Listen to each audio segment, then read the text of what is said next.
Good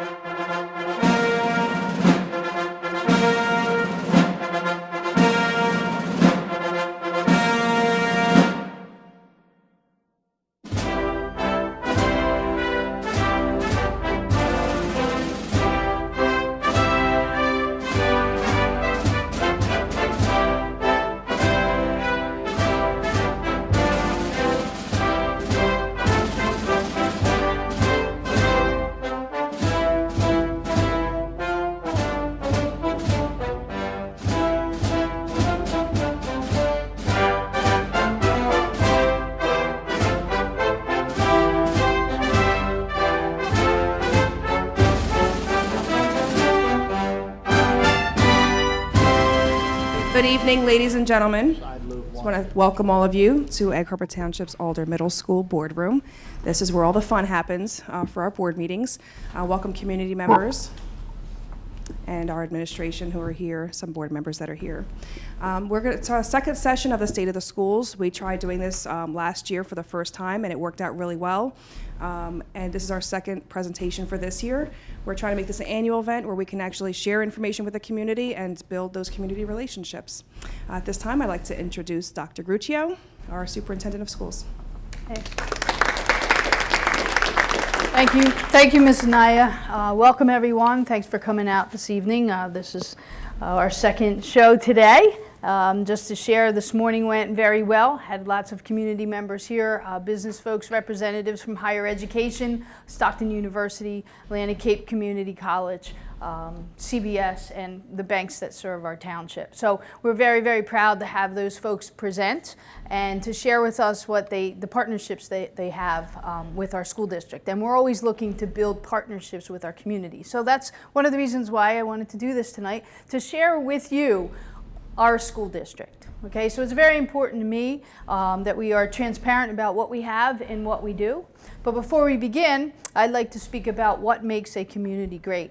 And you can all Google, you can all do your research, but based on my research, it's all about the following. Businesses and shopping, restaurants are important to people when they pick a community to live in. The lifestyle matches. What I mean by that is we have all different desires for living, okay, whether it's a big house, small house, a condominium. Egg Harbor Township offers all those types. Outdoor activities, we have recreation here and we have access to recreation. Medical care in Egg Harbor Township and in surrounding neighborhoods. Nightlife and entertainment nearby, we surely have that with our shore communities in Atlantic City. A low crime rate and pride. I feel our community has pride, where we are all working to bring residents together for betterment of our area. But one common entity that every good community has, the schools, okay? And we are very proud to say we have 10 school buildings, 8 schools that are very well kept. They're filled with students. We're very, very proud of the performances that our students share with us because of the resources that we provide for them. Schools are important to a community. They provide learning opportunities for all children, and we do that pre-K to 12 and beyond. They provide social environments for students. So it's real important that they come to a place where they can collaborate with and cooperate with folks of their same age and have guidance from our teachers and educators. We also work to engage parents in students' education here in Egg Harbor Township. We know that good schools in a community provide and improve property value. All right, myself looking for real estate, dealing with a real estate agent looking for a home for my son, they'll tell you, check out the schools. Got to have good schools, and I'm proud to say our schools are great here. I also believe that educated children become educated adults, and those educated adults will bring community pride and education back to their community. So that's why what we work in our school to provide partnerships with our community, but provide our students an education. Let me just share what our school day is. We all went to school, we remember, but let us not forget that schools improve children's lives. We begin here with breakfast programs. We provide from breakfast programs to after-school activities for our students. Our students are with us early in the morning with some of our child care services to late at night when our band and our teams are coming back to the high school close to midnight. Those kids have been with us all day long and then some because they love to be here. They're engaged, they're involved. And we're thankful for all that they do in representing Egg Harbor Township School District. Also in our school district, we provide the students of Egg Harbor Township transportation. We provide them meals in the schools. We provide them guidance. We have guidance services because our students everywhere now have social and emotional needs. And they have issues that they experience at home or in the community. And when they come to us, they're not always prepared to sit in a desk and learn. They have to be counseled. They need a friend. They need a pal. They need an adult to help them. We provide exercise, education, music, and shelter. Some kids can't wait to get to school because we love them and we provide. We focus on learning and we focus on building good character for our students. Our mission statement, you'll see it on our wall, you'll see it in our brand, is embrace, engage, and educate. Because we work to embrace students and learn about who they are and learn about their families. And once we can build relationships with them, then we know how to educate them because we can provide the relevance and we can engage them in relevant learning experiences. Once that happens, we educate, and we educate in many different ways. We offer special education programs and we offer advanced placement programs so we can provide rigor where it's needed. So this is us. And I'm proud to stand here and represent us. These are our students that we share with their families each and every day. And we do our best to provide the resources that they need to be successful and be prepared for this global economy. Our vision is to be that premier school district where all students experience success. All students experience success. And when you have a diverse population of all different learning needs, it takes a lot of time to dig down deep and find out what those needs are and then have resources to meet those needs. We have committed ourselves on a mission to make sure that all students will learn. And EHT to us means that every hand together, we focus on every child every day. And every September I stand in front of my faculty and I encourage them. You make eye contact, you say something to a child every single day, because that is so meaningful to them, for them to start their day feeling welcomed, feeling secure, and ready to learn. And in the beginning of the year, I tell teachers, I say, I don't care if it takes you a week. No books out until you get to know a student. Get to know their name, you get to know their needs, then begin teaching. So it's about the relationships that we want to create. So every hand together, every child every day, we're building a culture and a climate that embraces, engages, and educates our students. That's our mission statement that can be found on our website, and it's working. It really is. It's so important that we build relationships, because when you build relationships, you make connections with the heart first. The heart first, and then you can make the connections with the mind. So we have student-teacher relationships, and it certainly impacts student learning. We have collaborated with the community. We have built relationships with the community. We held strategic planning meetings last year. There were 3 meetings, and there was a final meeting that presented the plan to the Board of Education.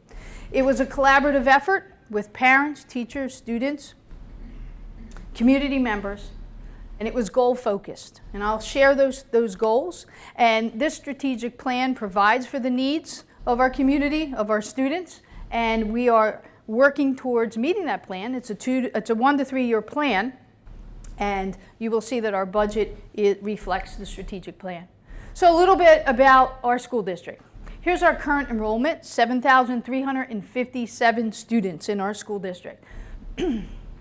Our biggest school is the high school with over 2,300 students, and the next largest school is the Miller School that serves grades 4 and 5, and there's over 1,000 students in that building. Our school district goes from pre-K to 12. We have 3 elementary schools, lower elementary schools, 1 4-5 building. So the students are in 3 separate schools. They come together to the Miller School for 4th and 5th grade. They divide out to 2 middle schools, Alder and Fernwood, and then come back together at Egg Harbor Township High School for 9 through 12 grades. Our enrollment factors. We have students who choose not to go to Egg Harbor Township schools, and they're choice students, so they leave our district. There's about 28. We have students that go to ACIT, which is a technical school in the county, about 164. We have 124 charter students. We have 62 out-of-district placement. And what I want folks to understand, for most of these out-of-district placements and other schools, we are fiscally responsible for those students. So for 7,707 students is the total number our budget is responsible for. We're proud to say the class of 2018 had 578 graduates. That's pretty much the norm of how many students graduate each year here in Egg Harbor Township. And they went off to 2 four-year colleges, to the military, and to the workforce. So they were well prepared to branch out into the world and meet the needs that they strive for. So our demographics. Our district population closely mirrors the demographics of Atlantic County. Okay? We are a diverse county, we are a diverse school district, we are proud of that diversity. District services. Many services here in the district. Some mandated, others meet the needs of students. Remedial and Title I to special education. Free and reduced lunch is always data figure that community members like to know about, or 44% free and reduced lunch. Our English language learners population is increasing. We offer Title I morning and afternoon programs, and just received a 21st Century Learning grant a couple years ago that is called the Aspire program, that serves 4th and 5th graders after school, provides them education and activities until about 6 o'clock at night. Special education, we have 14% of our population is classified as special education. We have 62 students that are placed out of district in special and private schools, and we have 7 super seniors. Super seniors are students that stay with us beyond their senior year up until the age of 21, that we are now responsible to educate and provide relevant experiences for them. And we have some great programs. If you visit the high school, you can see that they have a life skills room where there's opportunities for the students to enhance their life skills. And we also bus some of these super seniors to area businesses such as Acme, where they can have real life experiences there. So we appreciate the partnerships that we have with our community businesses that help us serve these students and provide them for relevant experiences as they transition into the world. Athletics and activities are a very, very important part to any comprehensive high school, middle school education. Very important. We have 30 sports at the high school, 33 activities. At the middle school, we provide 20 sports and 24 activities for our students. Transportation. We're one of very, very few school districts that have their own transportation department. We're very proud of that. We are able to transport our students to and from school Monday through Friday, and also on the weekends when they have to go to games, activities, musical events. We have 143 buses. They run 469 bus routes. 469 bus routes a day. Over 7,000 kids transported. Just want to make sure we appreciate what we have and what we do here. Food services.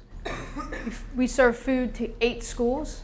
Our 67 employees take pride in the 6,046 lunches that they serve a day. Facilities. Those 10 schools are monitored and upkept and cleaned and maintained by 81 custodians, 9 maintenance, and 7 grounds. Now the state tells us so many custodians per so many feet of school, we are in compliance. 7,314 work orders that were placed over the last year into the facilities department that we handled inside, and we were able to correct without having to get outside entities. And we have served our community with use of facilities of almost 1,000 requests, folks that use our buildings. In the last couple of years, we've implemented a security force. We're proud to say we have tightened our security. All the crazy things that are going on in the world today, our students' safety is #1, and it's important. Back in the day, you could walk into a school, front, back, side. Can't do that now. You're not going to do that in Egg Harbor Township. We have hired 3 Class 3 officers. That's a partnership with the Egg Harbor Township Police Department. They have provided officers in uniform that are armed, and you will also see the Egg Harbor Township police cars out in front of schools and moving through the district. We also have 6 armed security guards and 15 unarmed security guards throughout the district. The district also has a security car. So we are showing folks that we mean business, so sometimes even just looking is a deterrent, but we also have put a vetting protocol into all of our buildings. We've improved our intercoms, our key system. We have an architect going through right now and helping us with our lobbies and our entrances, because you see the term up there, man-trap development. It's so important now that you have to get through 2 doorways, entrances, before you can actually get into a school. You'll be vetted, you'll be asked who you are, show your ID, held in an area, and then given access if needed. Okay, so we're working on that. All of our schools have safety and climate teams. We've improved our radio system, our crisis plans. We run drills, at least 2 a month in every school. And our camera system was updated in the high school last year, this past year the middle school, and then we look to see what else has to be done. Some of us that have sitting here and you think back when you went to school, you didn't see this in schools, but today it's needed. It's needed, even more is needed. But I am so proud to say that we have taken steps over the last 2 years to put all of this in place, so that community members can feel confident that your students are safe under our roof. So let's get to the education. So back to the strategic plan. I mentioned that the plan has goals, and those goals have been adopted as district learning goals for this year. And we will concentrate on 1, student achievement. All right, that is most important. And under that category are 3 areas of focus. Literacy for all. It is important that all our students know how to read. They don't know how to read, they can't do math, they can't do social studies, they're not going to be successful. So it's important that we make sure they know how to read. And we've put in programs and we put in tools where we can measure that and share data with you. And we're going to get into that in a little more.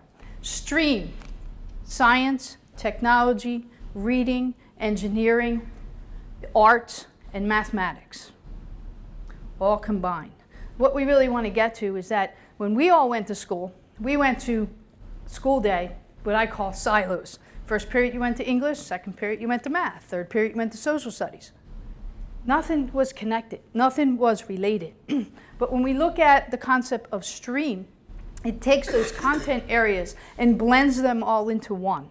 So our students can learn all of those content areas in one lesson or in one project.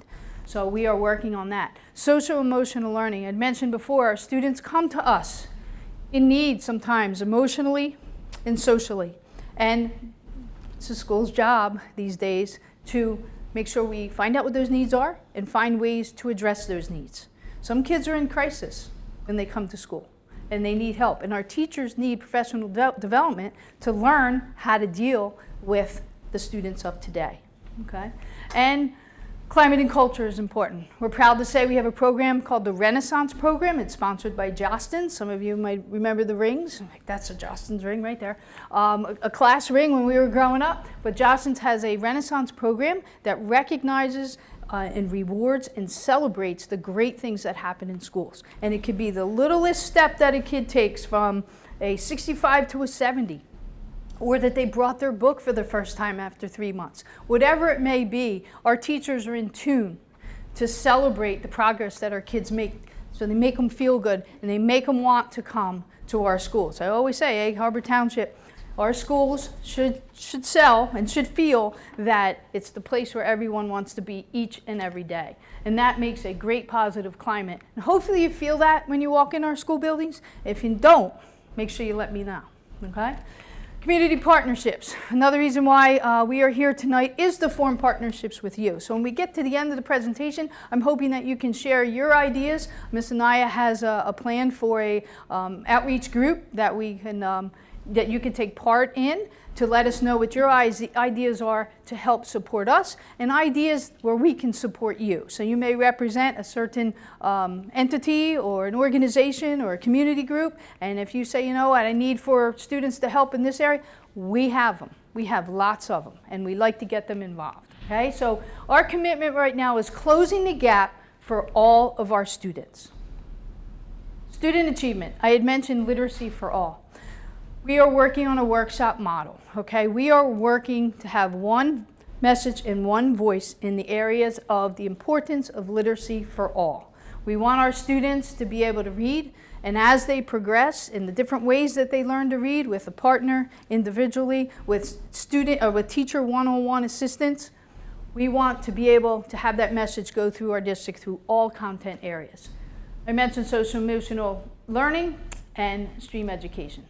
So, literacy for all, some of you may ask, what plan do you have? We are in year 3 of our literacy plan. We have a balanced literacy approach. We use Fontes and Pinnell as a leveler. We collect data using our Link It tool and our Moby Max tool, and that gives us instant data on student performance, which is very important because once we know where they are, we know what we have to do to get them where they should be. Our math is Envision. I talked about Aspire, and we have Title I programs in our schools to assist kids who are having difficulties. Data-driven instruction is what we're about. We look at a lot of data. And I want to tell you, when it comes to data, data comes in all different shapes and forms. I always say, you know, you hear the term, you can't compare oranges and apples, right? So you have to be also cautious that when you try to compare oranges, that you're comparing the same oranges. A blood red orange is a little bit different than a navel orange. So we're going to talk a little bit more about data, and there's all types that we receive. And you have to be in tune with what you're looking at.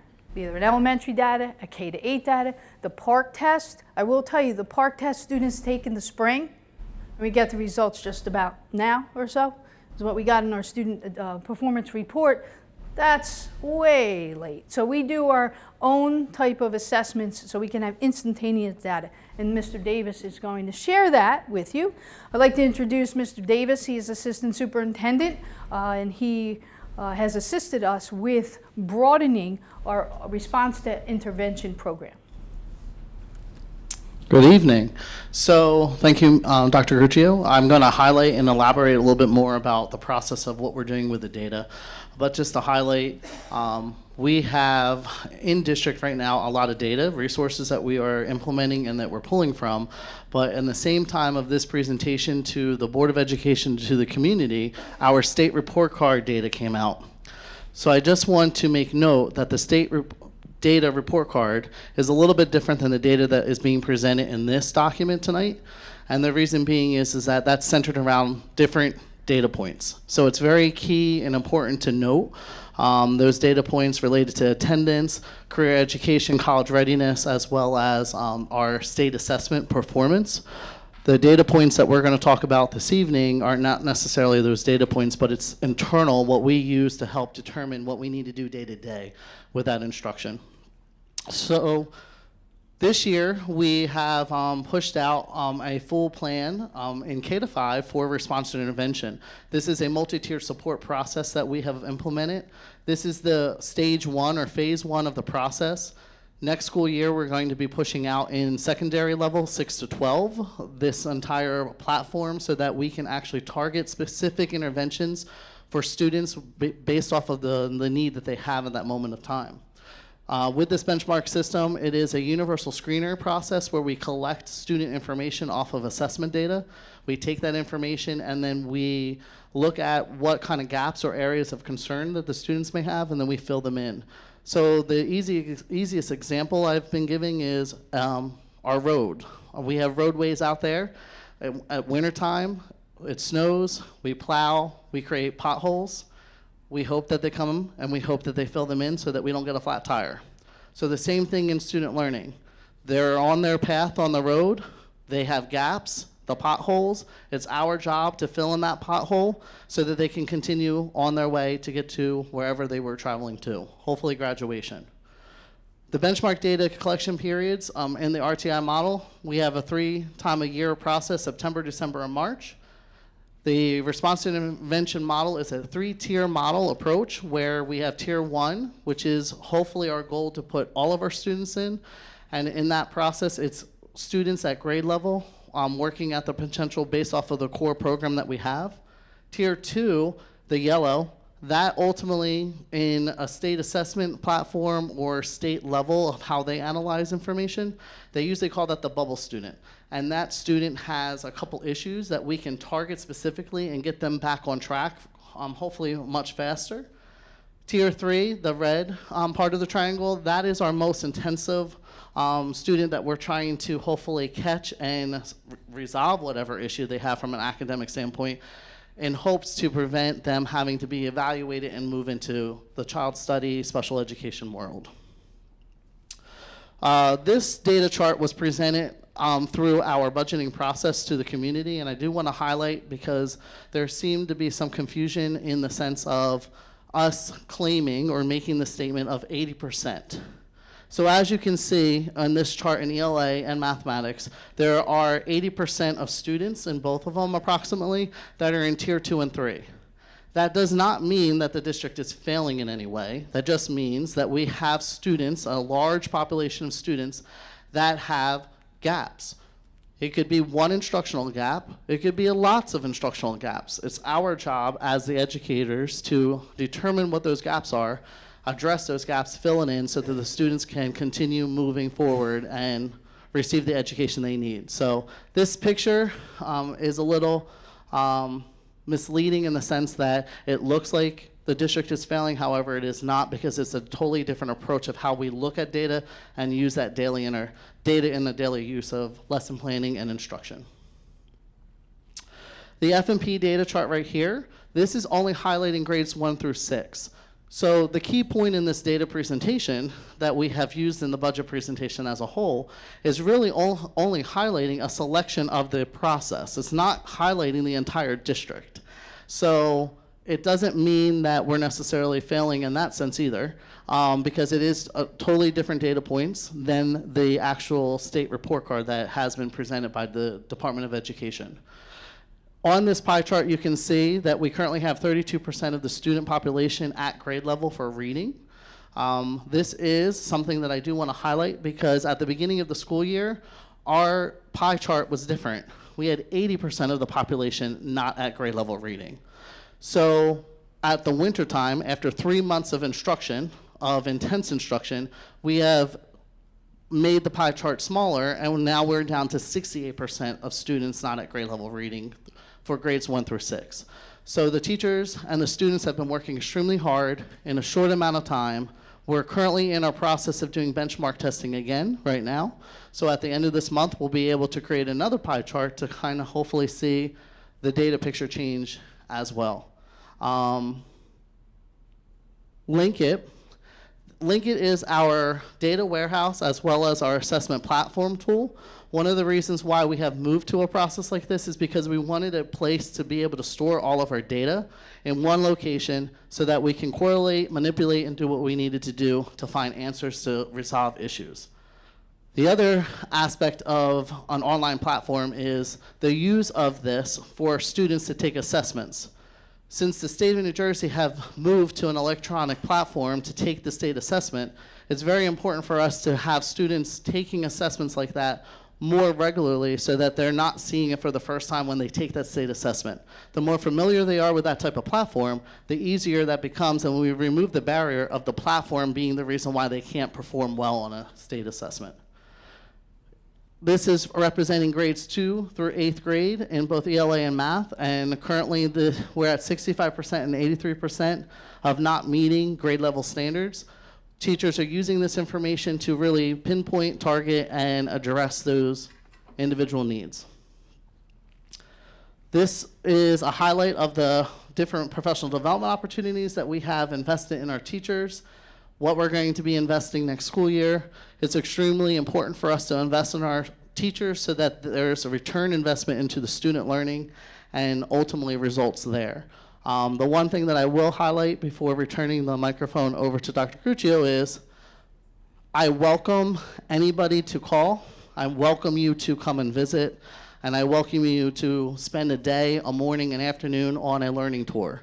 I think it's very important for us to open up the door so that you can see our programs in action, the student learning in action, understand the data, and us be able to help educate you so that you have a better, more informed opinion about what the district is doing. So if you want that opportunity, feel free to give us a call, and anybody from Central Admin will be welcome to take you on a tour of our district so you can see true learning in our classrooms.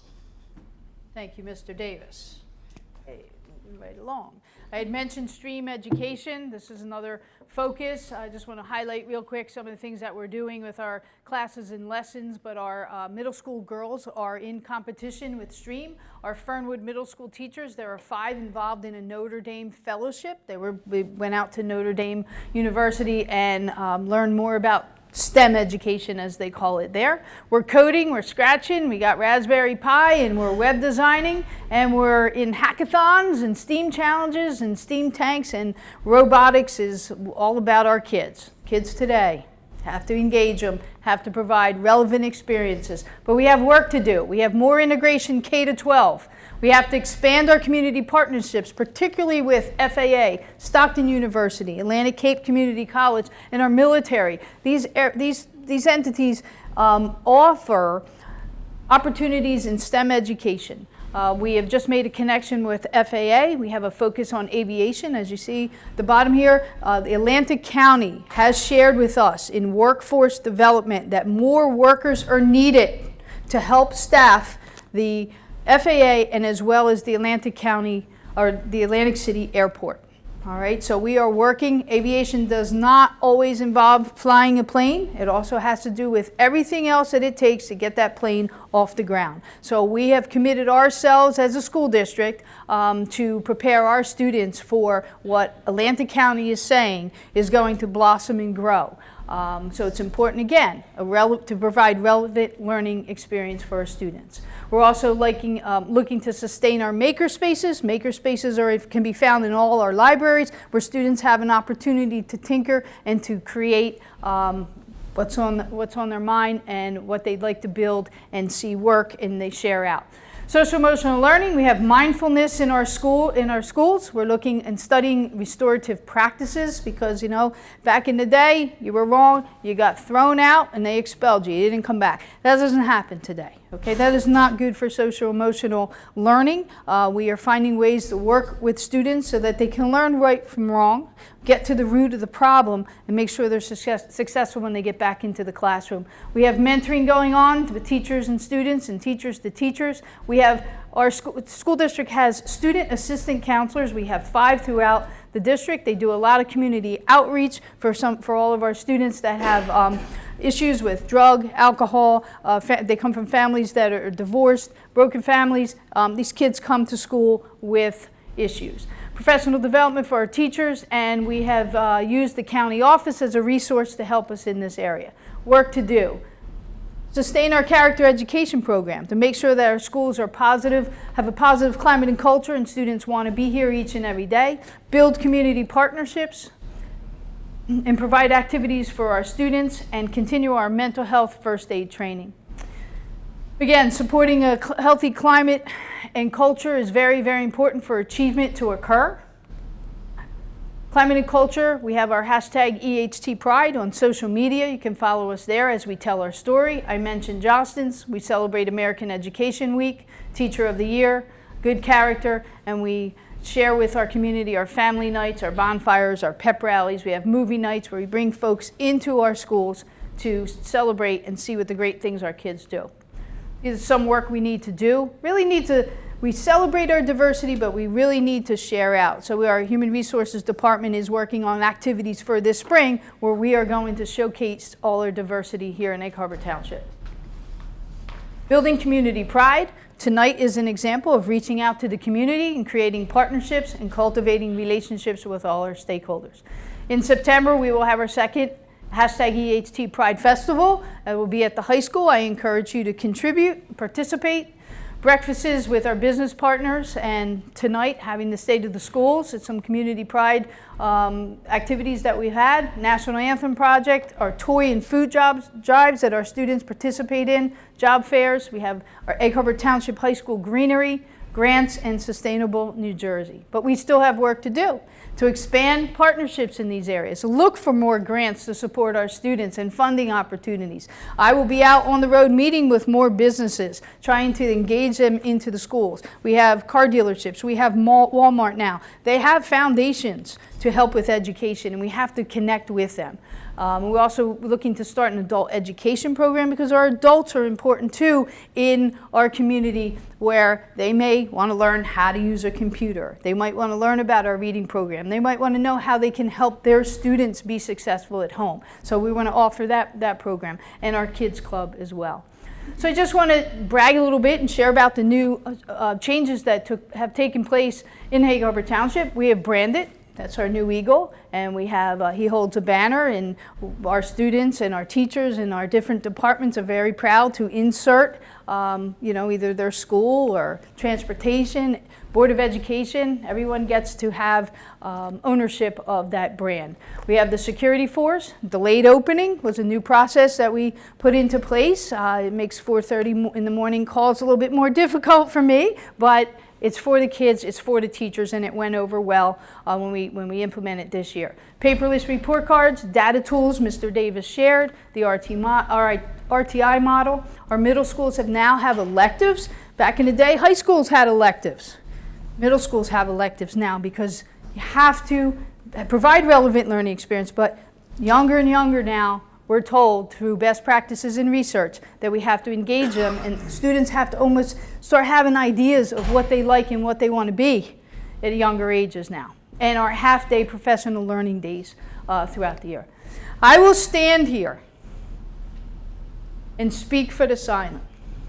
The silent are the students right now that are at home doing their homework or coming off the practice fields, the time that they gave us from 7:30 this morning.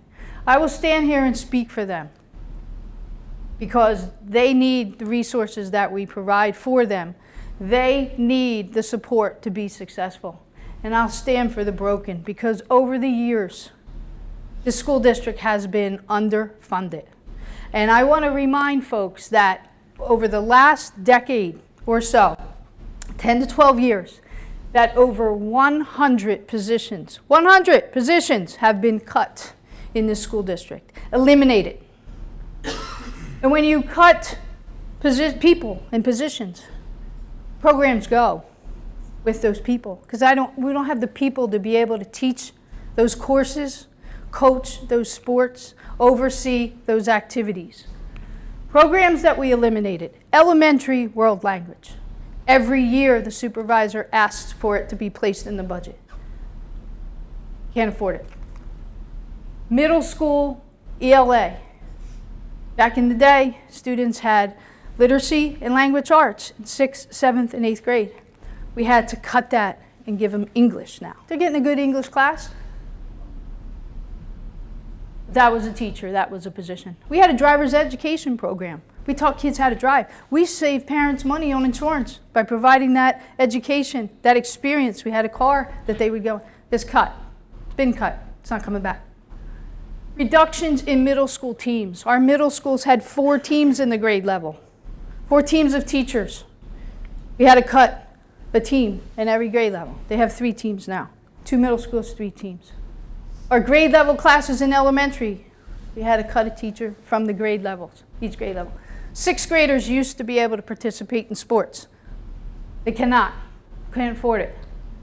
Remedial teachers were cut. Remedial teachers, the teachers that take the kids one-on-one or in small groups to be able to address their needs, cut. Literacy coaches, there were more than we have now. We have 3 in our middle schools. Services for our specials in the elementaries. We had to get creative. We have to have 1 teacher and they have to go to 2 schools or travel through the district. And we used to have school resource officers. Had to cut them. What we had to do in our financial situations was institute something called pay to play, where parents had to pay the school district so their students could participate in activities or athletics. We had to charge our community to come in and use a gym or to use an auditorium. Over the years, I've seen what happens to the community relations when things go like that. Yeah, we're in tough fiscal times, and there are the things that we had to do and we had to explain, but it also fragmented our community relations. That bothers me. But it had to be done, and it was done. We brought back pay to play. Thank goodness our students do not have to, our parents do not have to pay for their kids to play or participate. And we're working with our community in the area of use of facilities.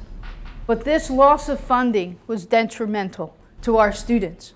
Over the years, losing this and probably more, I have become the historian here, has an impact on their performance. Whichever area you look at, whether it's Fontes and Pinnell or the Lincoln data or the Park data, it has an impact on their performance. If I had all the money in the world, we were able to purchase everything we need, I would ask for more personnel, more resources for our kids, more programs and interventions to help them be on reading level, world language in the elementary, because that's the foundation for programs like that. Community education, full-day kindergarten. Still can't fund full-day kindergarten. If I had all the money in the world, academies in the middle school and at the high school to prepare students for those relevant opportunities that are out there for them, their relevant needs that they have. Technology for our students. It's the world of technology. Everyone has a cell phone, computer. Our schools still are not to one-on-one. Facilities. If you've been to our high school, you see that it's like a small community college. It's beautiful, beautiful facilities. We host events, area, regional, state, NJSIA, always calling. We have our basketball tournament there. Can we hold our wrestling regions there? Your facility is beautiful. Can we hold our state and sectional track meet in your stadium? It's beautiful. It accommodates. Your track is wonderful. Your bleachers are great. And we do that because we're proud. We bring that into our community. It gives our community business. It also has wear and tear on our facilities. Those facilities are not only used for athletics, they're used by the marching band, they're used by the phys ed classes. They're getting old, folks. I had all the money in the world, I tell you, you need a new turf and you need a new track.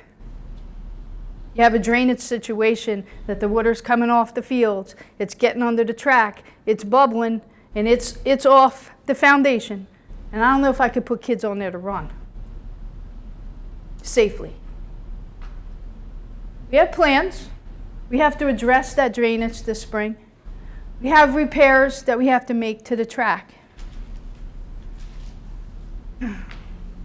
Looking at a new turf in the next budget, unless we get alternate funding. And that's another reason why we're here tonight, to show you what our needs are. Maybe we could have put our heads together and come up with a way for alternate funding, a campaign for the needs of the kids.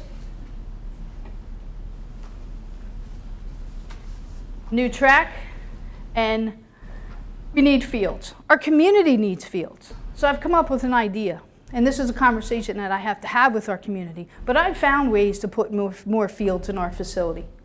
I want to create partnerships that our community can use these fields. They're not created yet. We got to figure out a way how to do it. But if I could build a partnership with our community, and we can work out a way where more kids could be running around or marching in a band and being outside, that's a community partnership. That's our Miller School.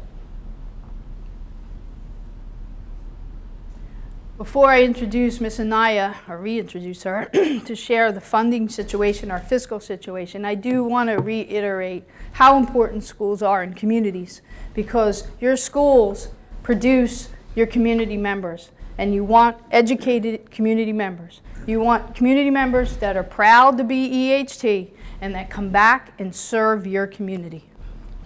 Ms. Naya. Welcome again, everybody. Now we talk the fun stuff, the mighty dollar. So this pie chart reflects our budget for 1920 school year. The state of New Jersey says that they have to fund a thorough and efficient education. This pie chart does not reflect that. Do you think that the state is providing us a thorough and fair education? No, they aren't. So what's going to happen is we are in year 1 of 6 with new state funding to fully fund education. This year we've received $4 million in additional state aid when you compare it to last year. It's a huge help. Even with the $4 million, we are $28 million short of the state's fulfillment. You say that again? 28 million short of the state's fulfillment. They say we should get $76 million. They gave us $48 million. We appreciate the increase, but it's a 6-year phase-in to get us where we need to be.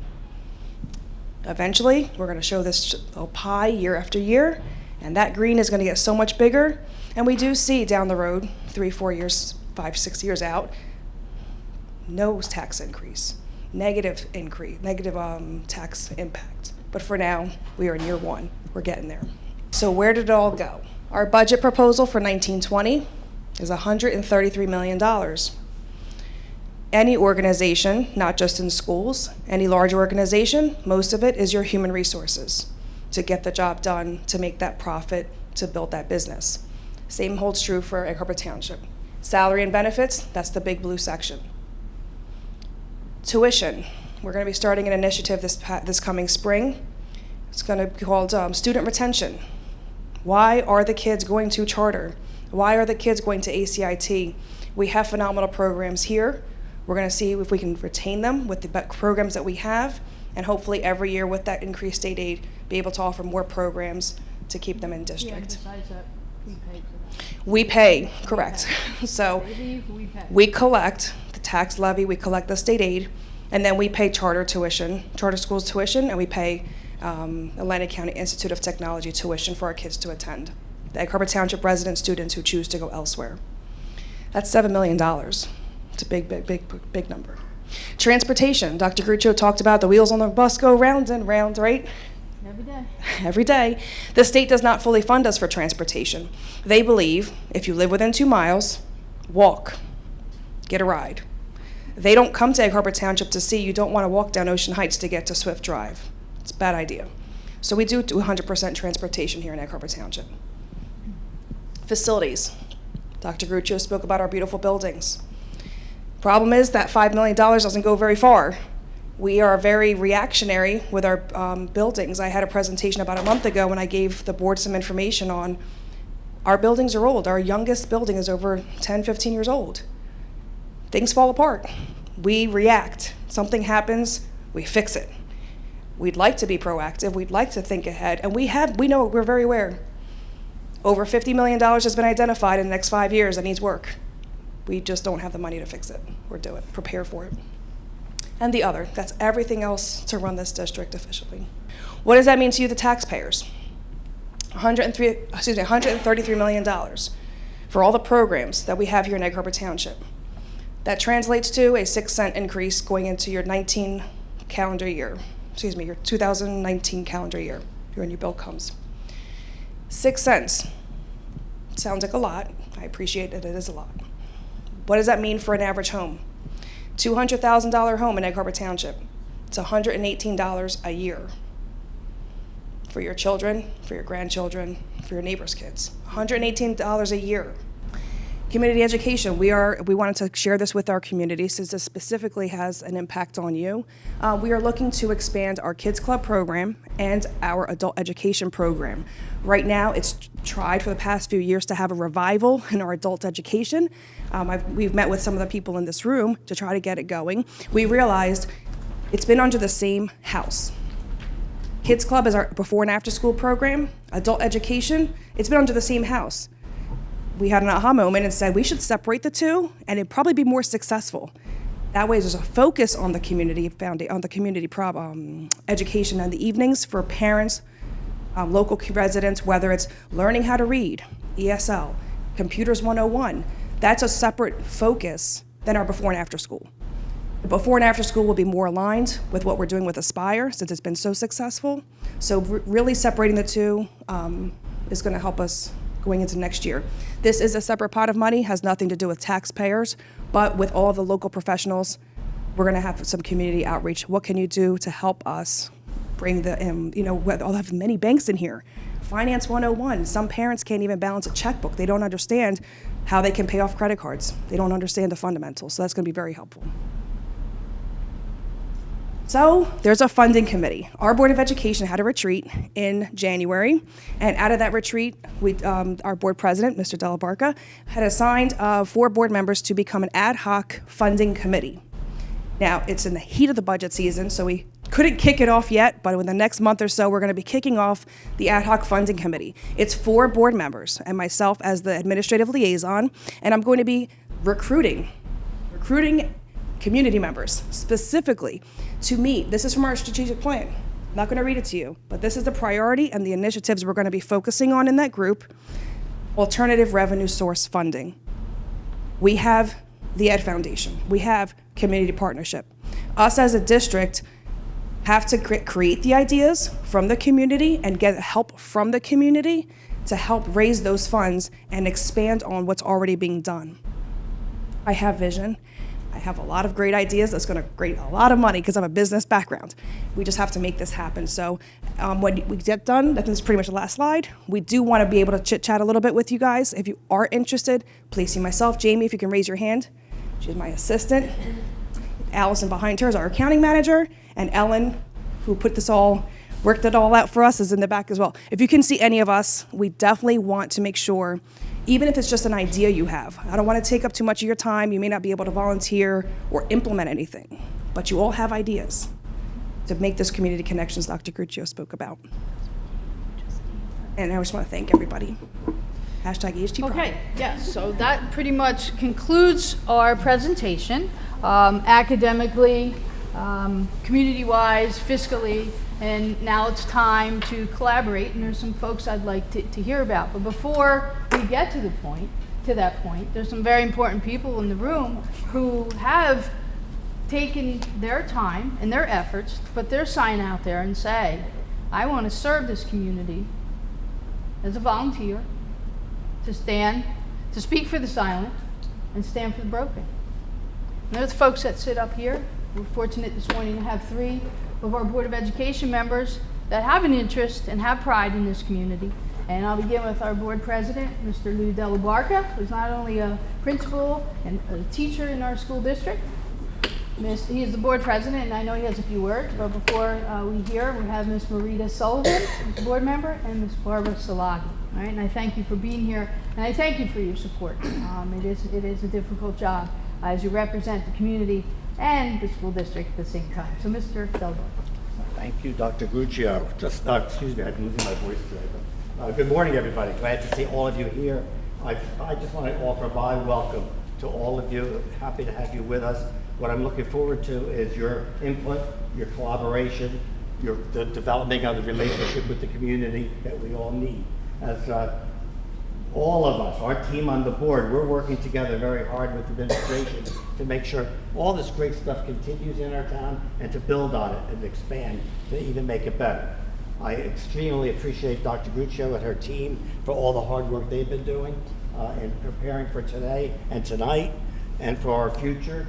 And please feel free to come up and talk to the board members and talk to our administration so we can work together, okay, in the future. And again, thank you for your time this morning. It's really appreciated. Thank you for being with us. Thank you, Mr. Della Barca.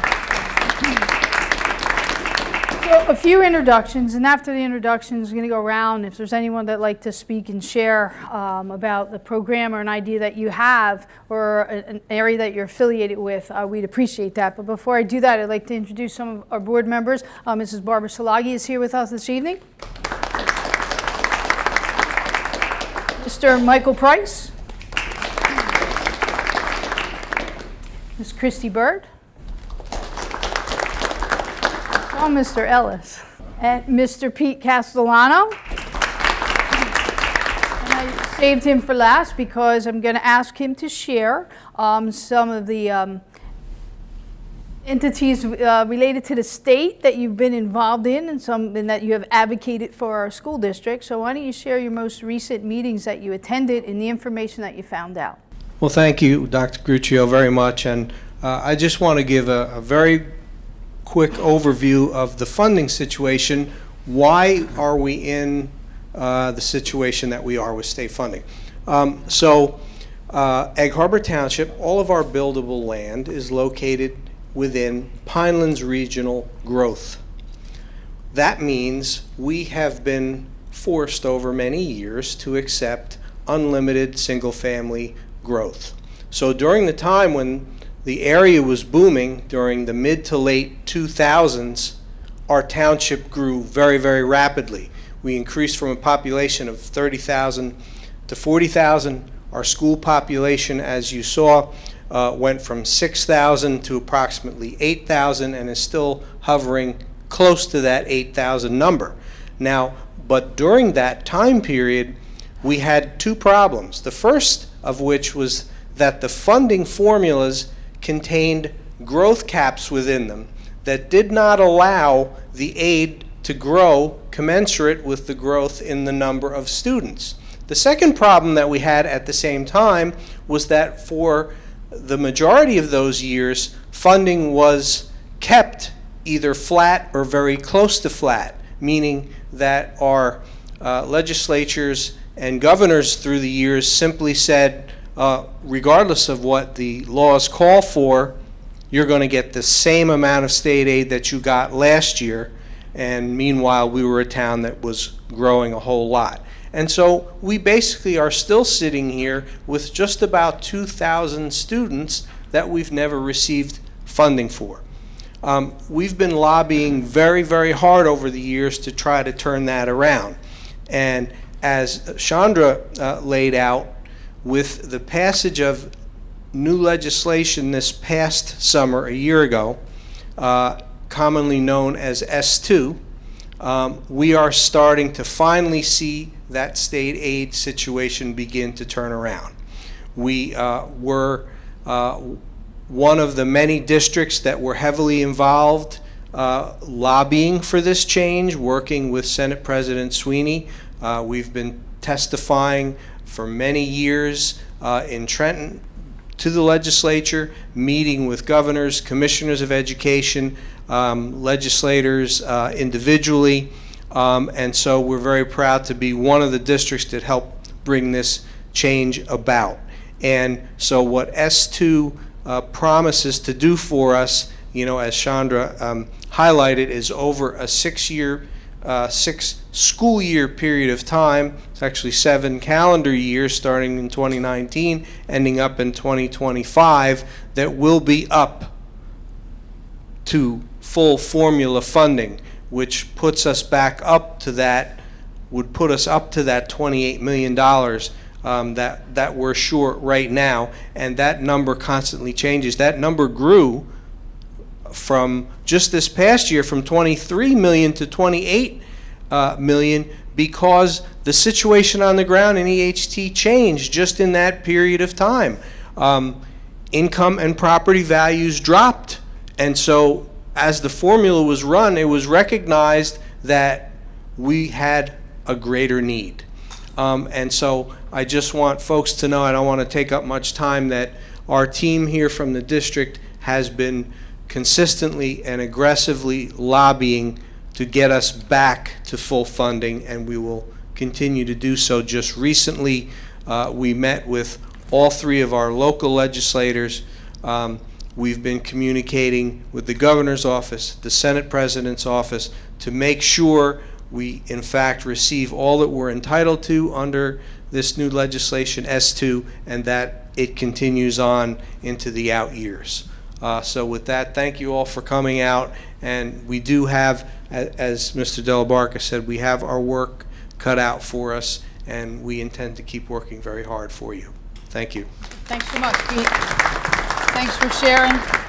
Thanks for sharing. Thanks for the work advocating and for Board of Education supporting the message that we have been underfunded and has affected our students. Some other introductions: Mr. Steve Santilli is an assistant superintendent. Next to him is Mr. Druding. He is our director of security. Some administrators we have in the room: Mr. Smith, director of Eagle Academy. Mary Ann Giardina, principal, Davenport School. Patty Connor, principal, Swift School. Mr. Warren Phipp, the director of all those buses and transportation. What a mess. This way. Kevin Erdabe, director of technology. Ellen Gregory, director of development. You're not getting it right. Michelle Fisher, Assistant Director of Transportation. I was just messing with her. She thought I was going to do it. Did I miss anybody else? I would like to continue with some other introductions. As you met, Mr. Davis, Assistant Superintendent. Mr. Santilli, Assistant Superintendent. Some of our principals. Nice wallflowers. Mr. There you are. All right, Mr. Jim Battersby. Middle school principal, Fernwood. Middle school principal, Mr. Marinelli, Alder Avenue. High school principal, Dr. Terry Charlton. Slave Hall Elementary and Primary, Mr. Kevin Frick. Miller School, Miss Latifah Potter. And I'm scanning the room. Is that what I have? Okay, I don't want to miss anybody there. Supervisors, please stand. These are supervisors of content areas. So I'm giving you some names and faces, so if you have any ideas, especially about science, Mr. Rodney Velarde.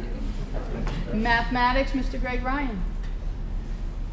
Guidance, Mrs. Samantha Elko. Social studies, Mrs. Eileen Hannigan.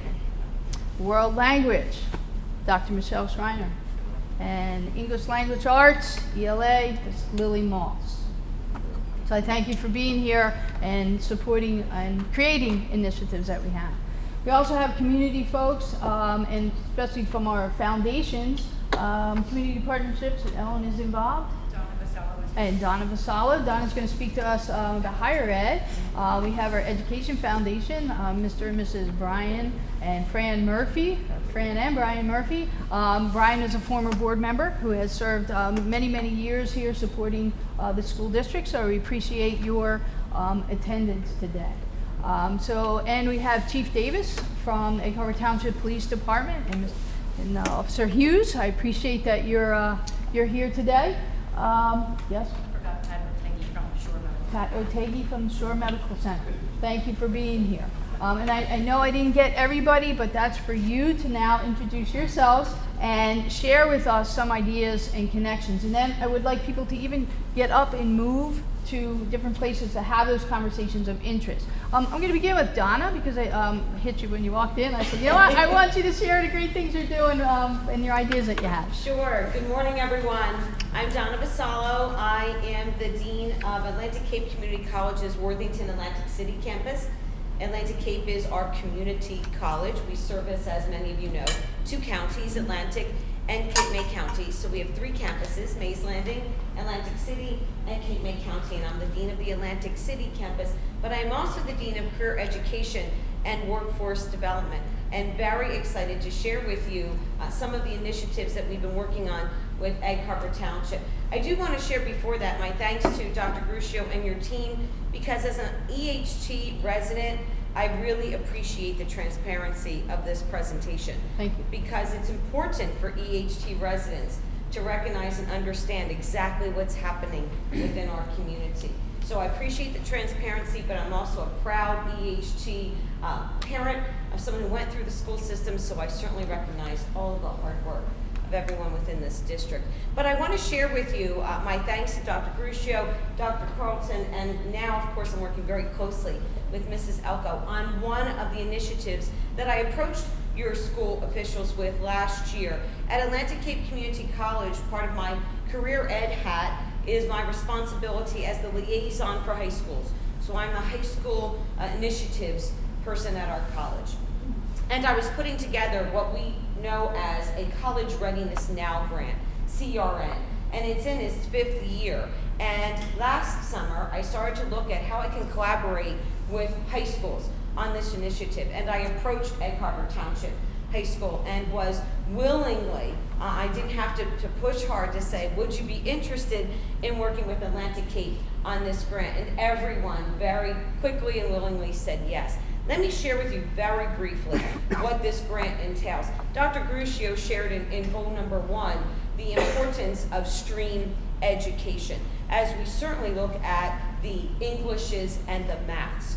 And you also saw, Mr. Davis shared, some of the deficiencies in your languages, especially English language and in math efficiency. So what we're collaborating with EHT High School on is creating a pathway from remedial education requirements that your students in the high school will indeed require to get them college ready. And so what does that mean? That means when our college has come to the high school to do AccuPlacer testing to prepare your high school students for college readiness, they scored into levels that we take a look at to determine their college readiness. There are students that will indeed and do indeed fall into readiness levels for English and math. It is very common. It's very common at any and all school districts. So we do indeed at EHT, as you saw from the slide, we do indeed have students that fall into remedial education needs. What we're proposing here at EHT, and we're kicking off, is what we call Math Boot Camp and English Out. Math Boot Camp is literally what it sounds like. It's an intensive boot camp that prepares students, EHT students, who fell into remedial education that might need Math 073 and or Math 074, and through an intense 20-hour workshop, we get them through 2 courses of remedial education, and they are now automatically eligible to jump into a general education math course. What does that mean for students and parents? It means that we're saving students and parents 2 college semesters of 2 remedial courses at 4 credits each at just about $163.50 with fees, so I know you can start to do the math. We are getting them through these 2 remedial courses at no charge, and when they're done, they immediately go into and are eligible for a Gen Ed math. What does English Out look like? English Out is even better. English Out takes English 080, remedial English, and it marries it with English 101 in a 12-week course semester. And when the student is finished, they have 3 college credits, totally free of English 101. English Out begins on April 2nd, and we've just confirmed Math Boot Camp dates for the end of April. So when I partnered with EHT, I said I wanted to do not just 1 remedial opportunity, but I wanted to do 2. So hopefully, as we start to create this collaborative effort with remedial education, you're going to start to see some of those percentages that we saw this morning improve. Because certainly as Dr. Gruccio mentioned, some of the challenges with funding means we have to get creative. And so collaboratively, the college and your school district is working together on creating some of these partnerships that we absolutely know are beneficial to EHT students.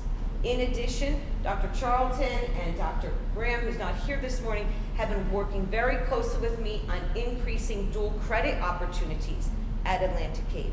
Dual credit takes high school curricula taught by high school faculty, vetted and reviewed by college faculty, and if all looks copacetic, then we provide college credit worthiness to those high school courses. We are now looking at, as we end our academic year 2018-19, we're now looking at over 12 dual credit partnerships that we have with EHT. It's a phenomenal partnership. So in the 5 years that I've been responsible for high school initiatives and working very closely with your administrators, I certainly want you to know the collaborative efforts, but the willingness of your administration. When we come up with creative ideas and we need willing partners, the answer at EHT is always yes. So I wanted to share that with you this morning, and we'll continue to keep you updated on these incredible collaborative efforts as we help your EHT students. Thank you, Dr. Gruccio. Thank you so much, Donna. I appreciate the partnership, I appreciate your passion, and I appreciate you sharing today. That's a very, very important piece, and as you can see, that's an example of a great, solid partnership, and we'd like to establish more. Ms. Patty Weeks, who was a former EHT employee, now with ETTC, if you just share a little bit about our partnership. Thank you. Stockton University certainly has many partnerships with EHT School District. Most importantly, the program that I run is the Southern Regional Institute and Education Technology Training Center, which was started 22 years ago when the state decided that all teachers should know how to use computers so that we could make sure our students were able to as the years went on. So EHT was one of the first school districts in the county to sign up and say, we'll be your partner. And we began our program in 1997 with all 24 school districts in Atlantic County. And since then, we have blossomed, I think, and gone on and been very successful. There was an ETTC put in every county in the state. As of today, there are only 5 remaining because the state, of course, did not fund it after the initial 3 years. So we had to develop strong partnerships with school districts and find our own funding sources. So I'm really happy to report that over the years we've brought in probably an additional $22 million in external funding to the teachers in our consortium and ultimately to the students, because it's all about helping students achieve. So now, as of today, we have 94 school districts in our consortium, and we continue to provide about 600 programs a year to the teachers in our consortium. I think last year our stats were about 12,000 teachers attended our workshops and events just last year. So Egg Harbor Township has certainly been a great partner all these years. One of our grants was a math science partnership back in 2008, and for 3 years we worked with your teachers to help them learn a little bit more about how to teach science.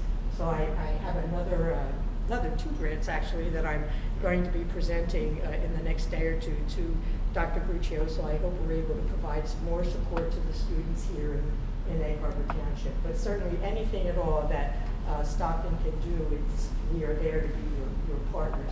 I just want to mention, I'm a chorus director. I direct a women's chorus, and every year we give a scholarship to a high school student who has been very active in the performing arts. And I think 2 years ago, it was a student in Egg Harbor Township that won the award.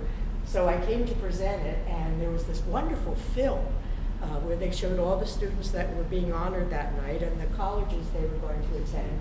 And I was so happy at the end how many of them had selected Stockton University for their next step. And I went back and called Dr. Kesselman right away. I said, this is so exciting that Stockton really has such a fine reputation here in the community, and we're exposing our students to the possibilities at Stockton. So we are there to be your partners.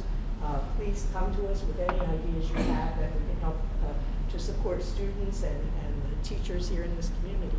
Thank you. Thank you, Patty. Here's 2 great examples of partnerships, and awareness is important of the work that's being done to help our students. Anyone else want to present? Ms. Murphy, Ed Foundation. Support our schools. He's the coordinator. I'm just the helper. He's a driver. I'm the person that says play golf on May 20th. There you go. The foundation will be 35 years old this year. Lou, I think, was a charter member. And this will be our 30th golf tournament. I was secretary. So last year we were able to give $20,000 in scholarships, and we awarded almost $11,000 in mini grants to the staff. So those are our 2 main goals every year.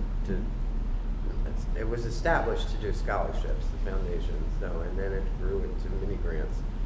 So that's our thrust. A mini grant is $500. That's the max. And some of the teachers apply for less than that, so we're able to give more than what we allot. We allot $10,000 each year in mini grants, doing a little over the last couple of years. So we had a great tournament last year. We had good weather. So God is not always on our side with the tournament. So if you're interested in playing golf, May 20th is the day. The invitations went out today. The announcements went out today. So thank you. And thank you, Ms. Murphy, and the work that you've done, the work the foundation has done to support the mini grants, which gives our students out of the classroom opportunities or out of the box opportunities for learning and projects that our budget does not support. So we appreciate that, and we see each and every year they become more creative. Yeah. And also the work that you do for the golf tournament. So we encourage you, whether it's you, yourself, your loved one, or friend, it's always a good time, rain or shine, to come out and golf with us. And trust me, you don't have to be good at it. It's always fun, right, Dr. Charlton? Yes, We're out there till 10 o'clock at night, but we finish. Dr. Charlton holds the record, I think, with Mr. Sleeter. There's my other partner, yes. So, and Sonia Cruz, I want you to just share. She does a lot of work with our home and school and our parents club and our project graduation and the service that's provided for our students for their safety and the fun that they have on graduation night. But there's work that goes into that all year long. And just share a little bit, because you want to build community partners as well, you know, as you do each and every day. But I want them all to hear the work that you do and the product. Good morning, everyone. I have two children who have gone through the district. I have been volunteering for about maybe 20 years in the district. It's very important for parents to be represented, very important for parents to speak to the teachers, administration. About 5 years ago, I volunteered to work at Project Rad. That's an event we hold on graduation night with the seniors. The seniors come back. Our goal is to reduce them going out, partying, getting into accidents, keeping them safe. So they come into the building around 11 o'clock. We keep them there until 5 o'clock in the morning. There's free food, there's free entertainment. We have wonderful prizes that we give to the students, and all this is based on donations that we get from the community. So I volunteered 5 years ago, and now I'm running it. So from volunteering to running it, it's a big step, but it's very important to me because, you know, our kids, especially at their senior year, you know, they've developed friendships, they've developed relationships, they're going to go to college, but our goal is to make sure they come back and give to the community. So one of the things that I'm really expressing is the importance of even EHT alumni giving back to the community. It's amazing to see so many teachers that were students here that become, you know, teachers and administrators. That's really important for our kids to see. I'm also a big advocate with celebrating our diversity. Okay, we have a very diverse student population. I think it's important that we offer programs to parents that they, at their reading level, at their understanding level, because it's really, really important that our parents support the kids, because that is, you know, besides the teachers. And I did want to say, Dr. Gruccio, that I think one of the things that our schools offer is safety. Because for a lot of kids, when they come in the buildings in the morning, that's a safe place for them. Because we don't know what happens when they come home at night. You know, you have kids that are coming home watching their older brothers or sisters. I'm a social worker by trade, so to tell you that our district has a lot of needs.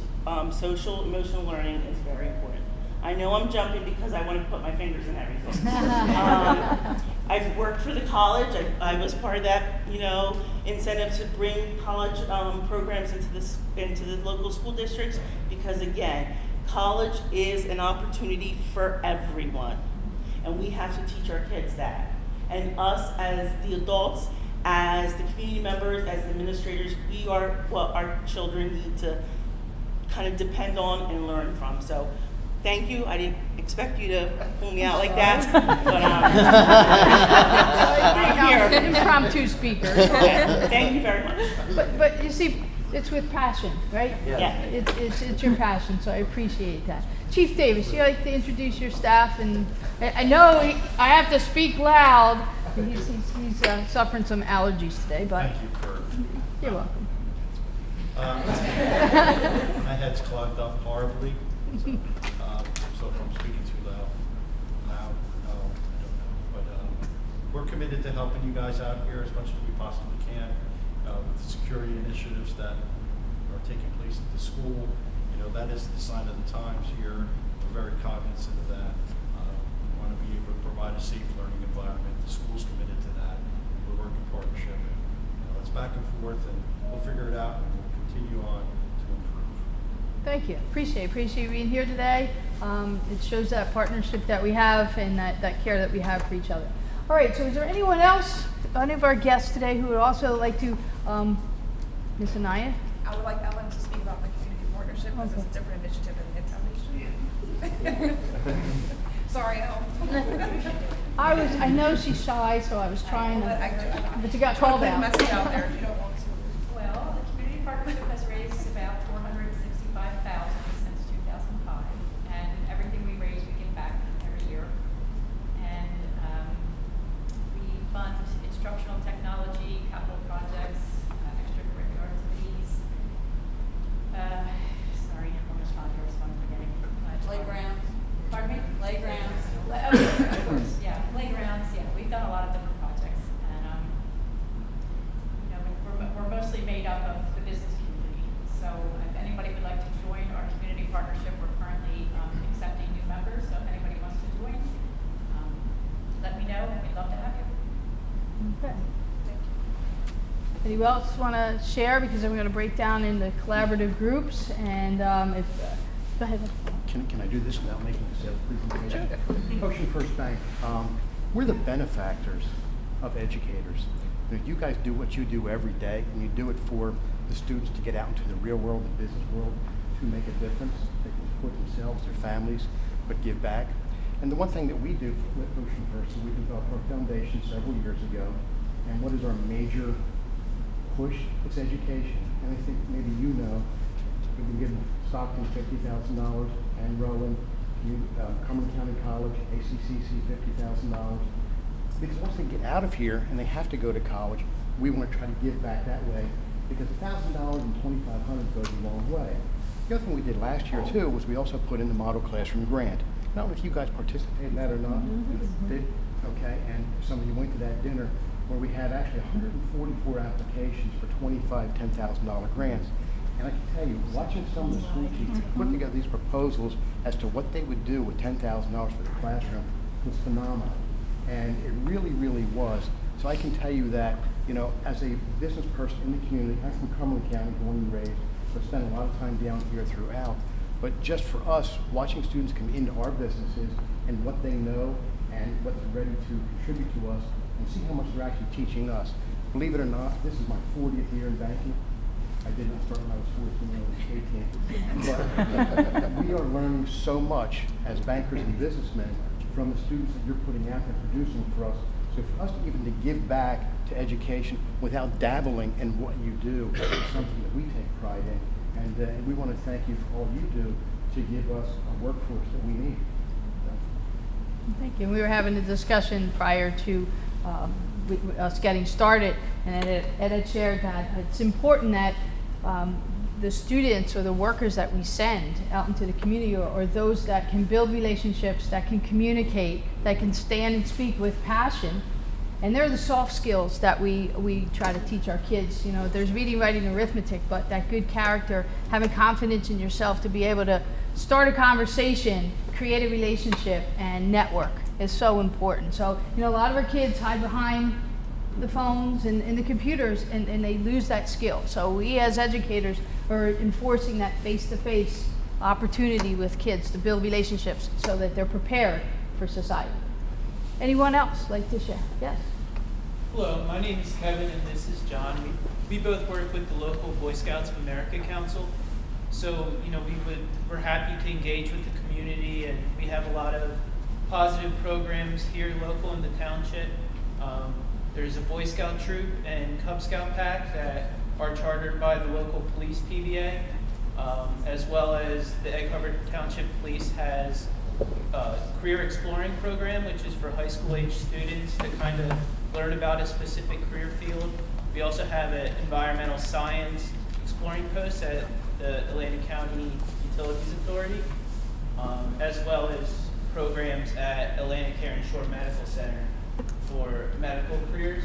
So we're happy to engage with the community and the school to how we can best put kids in positions to succeed. You know, a lot of the same things of character growth and additional learning opportunities that maybe the school doesn't have the resources for, but there's other programs out in the community that, you know, we can help the students with. So we're here and we're happy to see how we can help. Great, thank you. Anyone else like to share? Yes. Hi everyone, my name is Garrett Garcia. I work at Jersey Shore, headquartered in Northfield. And the past couple of years, we actually got to visit Fernwood and Alder. We brought financial reality fairs to the schools. I don't know if anyone was here or worked or volunteers. We had a bunch of people volunteer. And what those are is basically the students they pick their entry-level career, they get a salary, and they get to visit booths and tables. Like they have to buy or rent an apartment, they have to get a car, they have to get food, clothing, pets, a house, and they really get to budget and see how they can live off a monthly salary, which is something that, you know, is a hard skill for a lot of students that are in middle school. They don't get that sometimes, and we come to realize that it's really a helpful tool. And a lot of kids, you know, come out and they say, oh, now I know what my parents go through every month, because they actually like understand that that money isn't endless. It has a limit to it, and what you spend it on is very important. So we've had a great time bringing just, you know, financial literacy. We've gotten to speak to a couple classrooms. I got to visit the marketing class at the high school because I do marketing, and talk to them. We brought one in the middle school. We got to talk to them about just financial literacy, money market accounts, certificate accounts, and savings. So anytime, you know, you want us to come over and visit any class, we're always welcome to. So please reach out, and we'd be happy to come. Okay, thank you so much. Anyone else? I know we have CBS and the Elks Lodge here. Any programs you want to share? That's okay. You're just here to listen and learn. So CBS does partner with the schools, CBS and Walgreens with their flu shot initiatives. They offer flu shots for our staff. So thank you for that. And Mr. Jim Crescenzo, he's here to represent CBS, but also he served on our Board of Education many years ago. Also remembering Jamie Foundation. And a member of the Jamie Foundation, which he promotes frequently. I appreciate that and respect that. He uses social media a lot, so that's how I get to see that. And I want to thank Dr. Charlton. We had the Key Club the other day for, excuse me, I just had a little neat touch up here, so I'm not 100% old age. But the Key Club, they came out, they were fantastic and great kids. And it makes you feel that's why you want to do this, when you see somebody and say, well, this is great. You know, some stayed there the whole day. I was tired. I don't know how they did it. And all I did was talk, which I'm good at, don't get me wrong. But the point is that it was great to have support. And as long as we can, we're going to continue to give scholarships at EHT. Our ultimate goal is one day is to walk away and make it perpetual. And I would think at this point in life, most of our money would go to EHT. I don't see that changing. Oh, and no offense to ACC. But I did spend 10 years in the school board, so I feel a little more vested interest. But, you know, again, we want to thank everybody for the support we get. Without community, we couldn't have remembered Jamie. And we're happy that we can give back, and we thank everybody. Oh, thank you. And thank you for having everybody here today. It was great. Brings back some good memories, some bad memories. They repainted the place. I know. It's not as bad as I remember. And I sweated when I came to the door, like, oh my God, I'm back in it. But I don't have that role anymore. So it's a lot more easy. Thank you for that. And again, thank you for having us. Oh, thank you. Thank you for your service, too. We appreciate that. Anyone else like to share? Good morning, everyone. Dr. Colleen Turner from Gateway Head Start. Head Start has been around for over 30 years. Gateway Head Start has run and operated Head Start centers in the Atlantic and Cape May counties. Currently, we have 14 locations, 4 of which we already currently partner with school districts. We have Hamilton Township, Galloway, Pleasantville, and Ventnor. So we're looking to hopefully take advantage of some of those pre-K funds that are out there and determine a way that we can partner with Egg Harbor Township. We do have a center already in Egg Harbor Township on Spruce Avenue, and we're serving 3 classrooms there. I've been meeting with John Davis and Ellen Gregory, and we're going to get together and talk some more, and we're looking forward to partner so we can serve the pre-K ages, because we know the early years are the learning years, and hopefully we can raise some of those percentages in the area of proficiency for the children in Egg Harbor. I like that. A community effort. Yes. Yeah, I like that. I like that. Okay, anyone else? Hi, good morning. I'm Heather Tate. I'm from Shore Medical Center representing Brian Cahill is our marketing director, and he couldn't be here, so I was looking. Anyway, I'm on the board for the community partnership, and Ellen didn't give any credit to where it really deserves. That she does a great job with that committee, and the hospital supports that through fundraising and supporting that, which supplies the school district. As a parent of two children that did graduate from the high school many years ago, I appreciate it was a great school then, and it's even a better school now. I really appreciate this presentation today. But I also talked to Coach Velarde, and we have a medical explorers program at Shore, which was mentioned before, and I'm going to get him some applications so we can get some of his students on board with that. Awesome. Thank you. Thank you very much. Okay, well, I encourage, I'm not getting by. Hi, I'm Kara McGinnis. I'm from Republic Bank. We're new into the community. I do want to let you know that we have a 4th grade program for financial literacy called Money Zone. It's broken down into 3 subjects, so I would like to talk to you about doing that. Free service, we come in, teach them how to open a bank account, how to fill out forms, how to budget their money, and it's all on the 4th grade level. So looking forward to being able to partner with you for that. So thank you for inviting us. Thank you. Thank you for sharing. Okay, there are one introduction. When you talk about, and there's a few of you in this room, at least 3 or 4 that I'm looking at, but I know this guy's not shy. Talk about somebody that went to Egg Harbor Township schools, became educated very well, has EHT pride, and has now come back to the community to serve the community as a teacher and a coach. So Ryan, if you would just share, wake everybody up. All right. I typically don't do microphones, but I guess we'll do it for the sake of Leanna's program here. Yes, I am here to talk about a little EHT pride.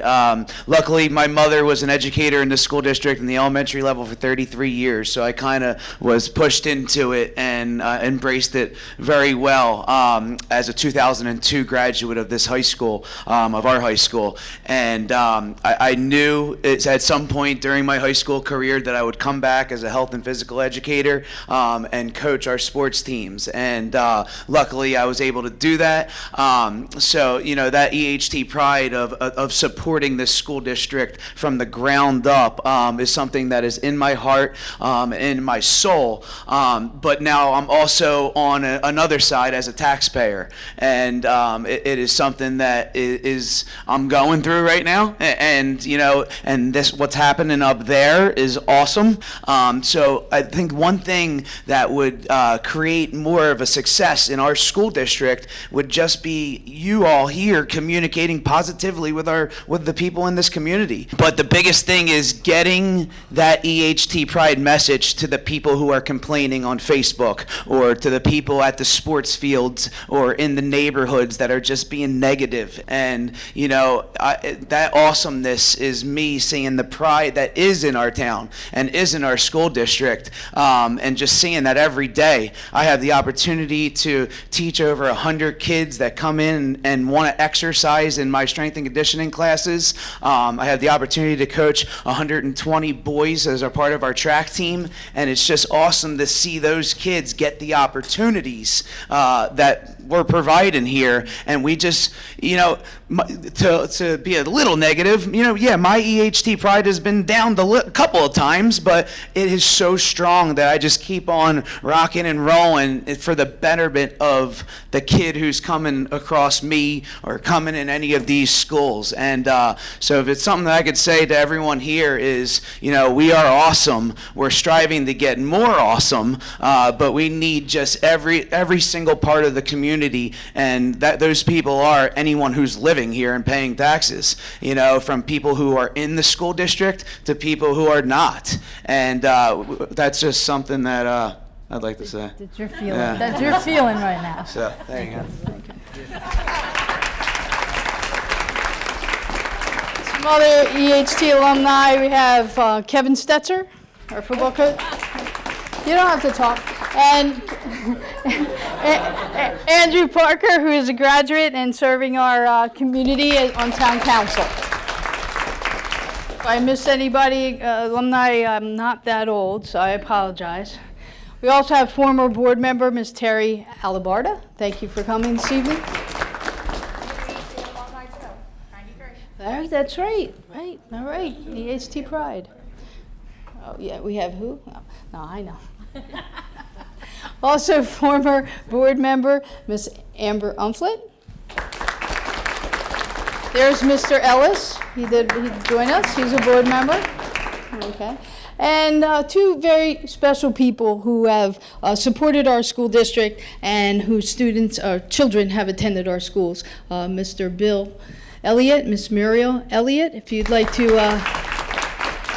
share a little bit about EHT Pride and the Hero Foundation. Well, thank you, Dr. Gruccio, and thank you, everybody, for coming out tonight. And we appreciate the commitment of the board, administration, and the faculty.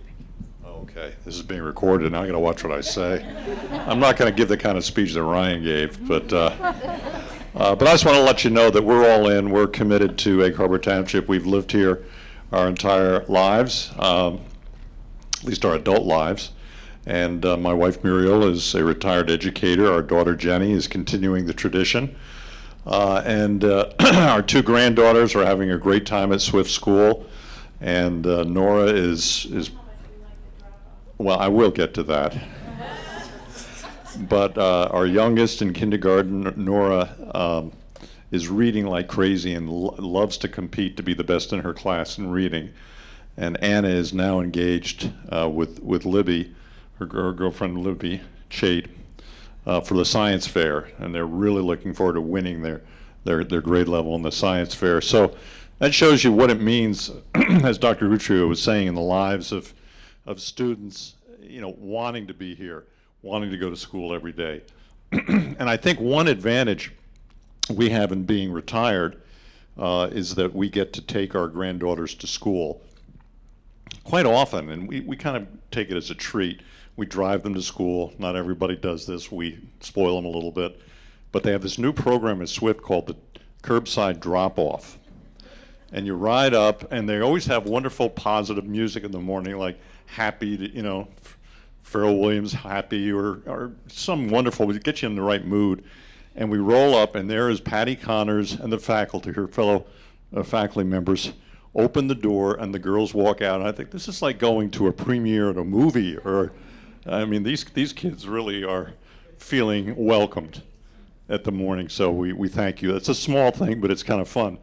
The Hero Campaign, which we established, as you know, in memory of our son, has grown in large part because of the township support. And the heartfelt support from all of you has really helped us, encouraged us to keep going.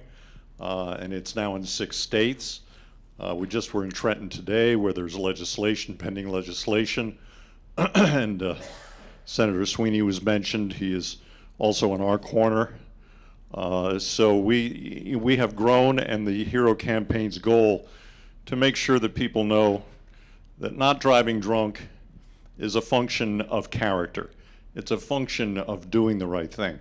It's a function of knowing the difference between right and wrong, which you're teaching them every day. So we feel that we're very much partners with you. We always will be. You're stuck with us. But we want to thank Dr. Gruccio and all of you for the support you've given us. The FBLA, one example, as their students have supported us with their annual, what do you call it, the Nerf ball tournament. And our walk, the people that come out to our walk, thank you. But the kids that graduate from the FBLA and go on to colleges then contact us and say, gee, can you bring the Hero Campaign to my college? So that's a good testament to the fact that this sticks with them, and they have continued to support us as they continue their careers. So thanks again. I don't want to take any more of your time except to say that we're not going anywhere, but we will always be here to help and ask for your help. Thank you. Thank you. Thank you, Bill. And one last quick introduction. Miss Jenny Dilks is a teacher here in our school district. She has students that attend our school district, but just want to highlight that the State of the School presentation, with her help, has been translated in Spanish and will be on our website, available for those who understand and read Spanish. So I thank you very, very much for the efforts of you and your students. All right, if there's anyone else who would like to showcase or share a program that they have, you know, we're open to that. I'd like to end me on the stage here and have you collaborate a little bit and talk and get to meet people and ask questions and offer any ideas that you have. And Chandra will be taking names to fulfill her committee. Okay, so again, I thank you very much for joining us this evening. If you have any ideas or any places for me to go out into the community and speak to your communities where you live, your businesses, my door is always open for folks to come see me, and I'm willing to travel out to make connections. So again, thank you for coming here, and hashtag EHT Pride. Thank you.